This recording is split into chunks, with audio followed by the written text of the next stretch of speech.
I don't know why nobody could answer this question for you, everybody knows this. So, you went to Vipassana, that means you must just shut up and do it, not ask this question, that question. You know what is my handicap? You want to know?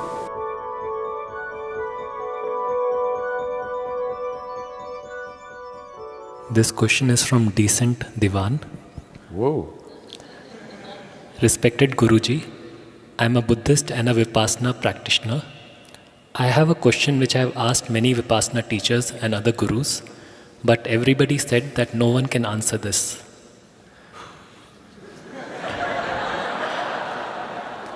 In one of your video you mentioned, and also it is said in Buddhism, that rebirth is due to our unfulfilled desire or karma. I accept this, but then a question arises. Let us suppose I took birth for millions of times because of my karma desire, but before my very first birth, there was no body, no mind, karma, desire, or nothing of me existed. Then why and how that very first birth came to existence?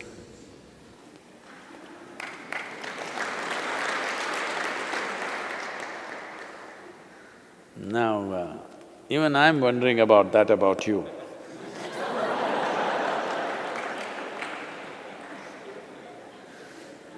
Well, no, you're a decent guy, I'm like this, what to do?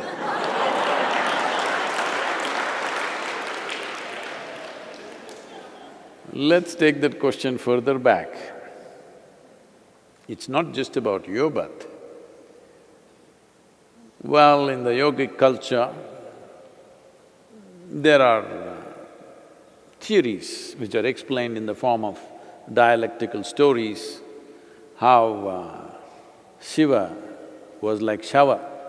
Shava means a corpse. He was inert, phenomenal energy but inert. Then energy or Shakti came and danced around him, upon him, then he got kind of woke up. Well, we are,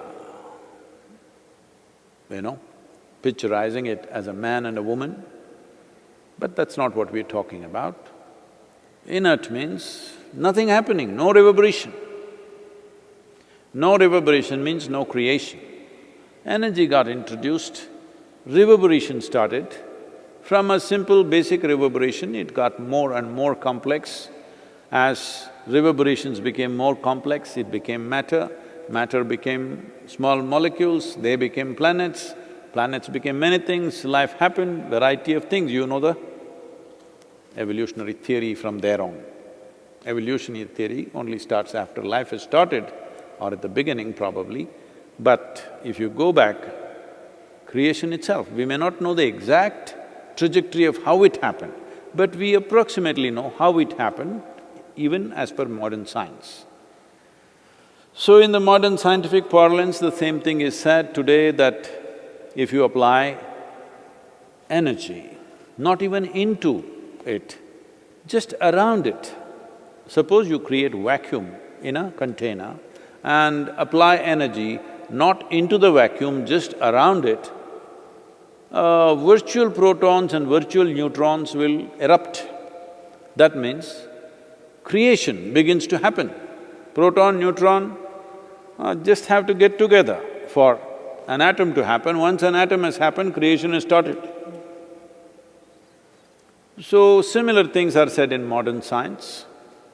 I don't want to go into any theories, but obviously creation began somewhere. Somewhere means it may not be within the projections of human mind in terms of time, because it's not one, but in the yogic system, there have been estimates that there have been 84 creations till now, 83 creations till now, this is the 84th one. And up to 112 cycles of creation can happen. Beyond that, creation will be material-free, just pure energy creation. But we're talking in terms of maybe billions of years or trillions of years, I don't know. but those projections are made. Well, obviously it's just a theory, nobody can prove or disprove anything about it, but it looks like a plausible theory because the markings of 83 creations are there in our system in various aspects of life around us. The markings of 83 and this being 84 are there for those who look very closely at it. So how did you, such a decent guy, happen? Well, so this question doesn't go that far as I took it just now. It's talking about if I did not have karmic substance, how did I happen? That's a question. Well, you don't need a spiritual answer. Charles Darwin himself has explained this. You were a single-celled creature, and then you became two-cell, then you became three-cell, then you became multi-cell. Now you become little more only. Decently better. A decent development from a single cell has happened. So, in the process from the single-celled animal, from an atom to a molecule, right now this is a wonderful time to ask this question because there is virus. A virus is not a full-fledged life. It has proteins and enzymes to make it alive, but it's not yet life. Only when it enters your cell, it has a life. But by itself, it has no life, just a certain combo of protein. So decent, what? Dushyanta? Divan. Oh. So you were also pre-life, became life, became more and more complex life. Complexity itself is karma. Karma is not necessarily, even now as you sit here, karma is not necessarily only what you do like this. The thoughts that pass in your mind are karma, emotions that pass in your mind right now are karma. Simply, a thought just passed in your mind. You looked at the person next to you, thought, why is he here? He should be on the roof with the monkeys. Just like that, sometimes thought like this come. Hello. So this karma just happened inadvertently, not caused by you, caused by the monkeys dancing on the roof.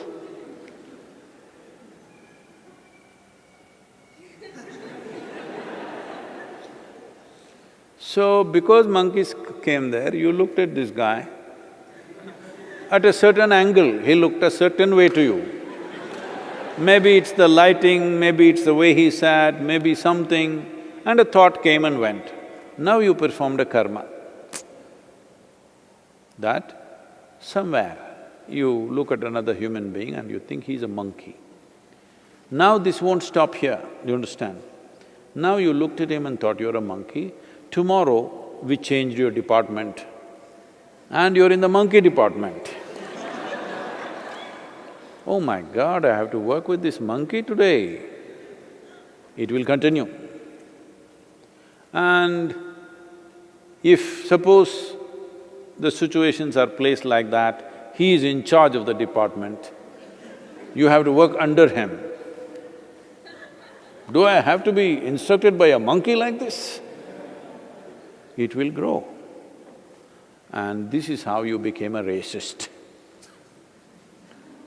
All right? Because initially it's just a passing thought. Then depending on situations, how they corner you here, there, slowly it multiplies. This is even happening to every other creature. So gradually, karmic substance builds up, becomes more and more complex. Well, clearly, evolutionary sciences are telling us the initial human beings were very simple, half-bent human beings, very small brain, they couldn't think much, they just survived like any other creature. Everybody knows that, right? So from there you built your karma. I don't know why nobody could answer this question for you, everybody knows this. Maybe they thought you are not worth answering. Because I am such a fool, I don't think anybody is not worth answering, because I don't think any question is not worth answering. I'm taking all kinds of idiotic questions from all over the world. So right now, you're wasting your time very indecently, because these are all questions of the vain. Because mainly, your questioning is towards whoever those… I don't know who are those people that you ask questions. In some way you want to make a fool out of them. That's all you're interested in. You're not interested in knowing anything about yourself. You're not interested in having tools for your transformation or growth. You said you went for Vipassana. Vipassana means no questions.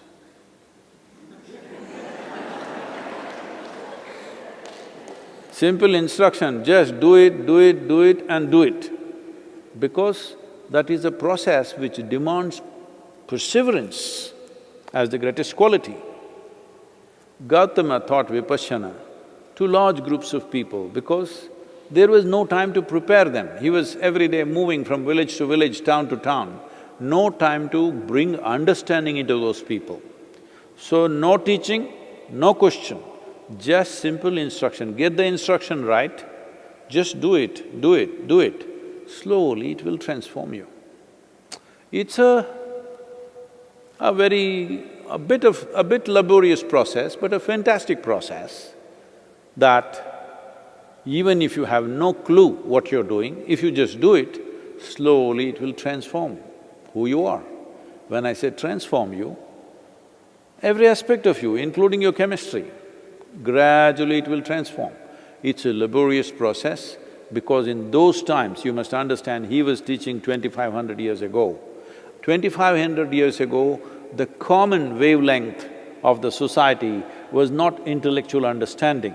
The common wavelength of the society which lived hard lives was perseverance. People could persevere. Today, to make them persevere, you have to talk to them for hours and hours and hours because they think they understand everything.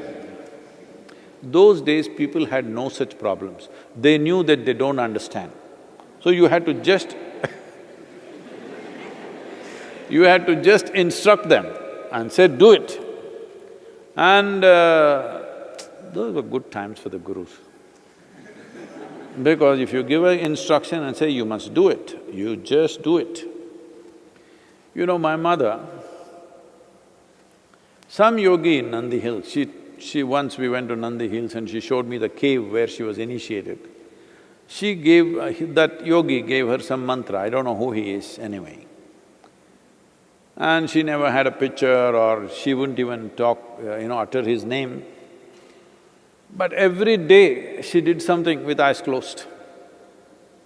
Right through our life, we've been her life, 4 children, husband is her life. She married at the age of 17 and that's her life. But before that, she was initiated and this yogi told her, whatever happens with your life, you must do it every day. Every day she is doing something with her eyes closed. We say, what are you doing? Say, well, this yogi gave me a mantra, I just do it. We want to know what's the mantra. So we played all kinds of tricks on her, tried to compel her, emotionally, blackmail her. You tell us this mantra. Such a gentle and easy person to deal with, always she was.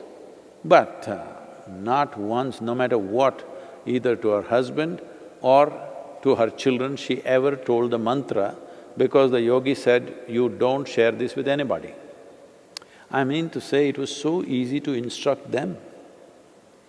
If I tell you, keep this to yourself, you'll put it on the social media.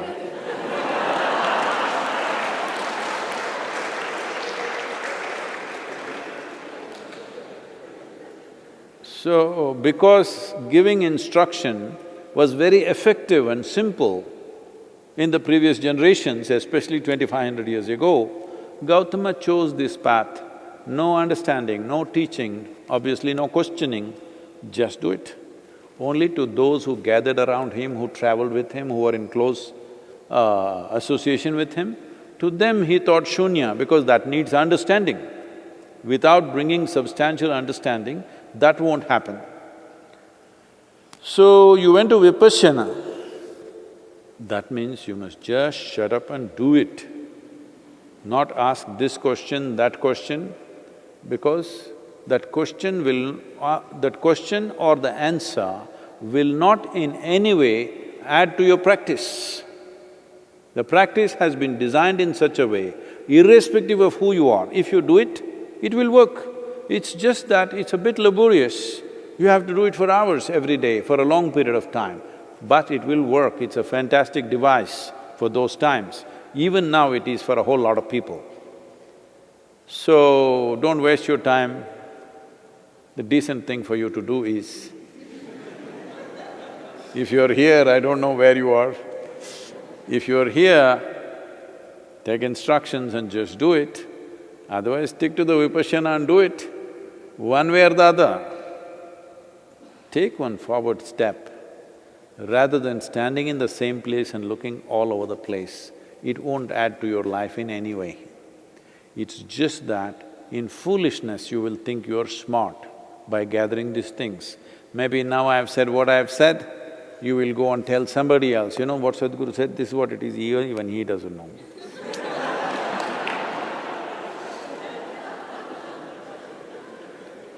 Or you will make it your answer and put it on the social media.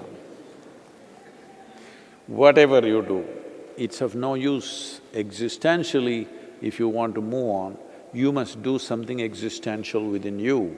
You do psychological things and you think you will move on, you will not. You know what is my handicap? You want to know? Simply, being straight and honest is my big handicap. Yes, no deviousness, this is my handicap, what do you think?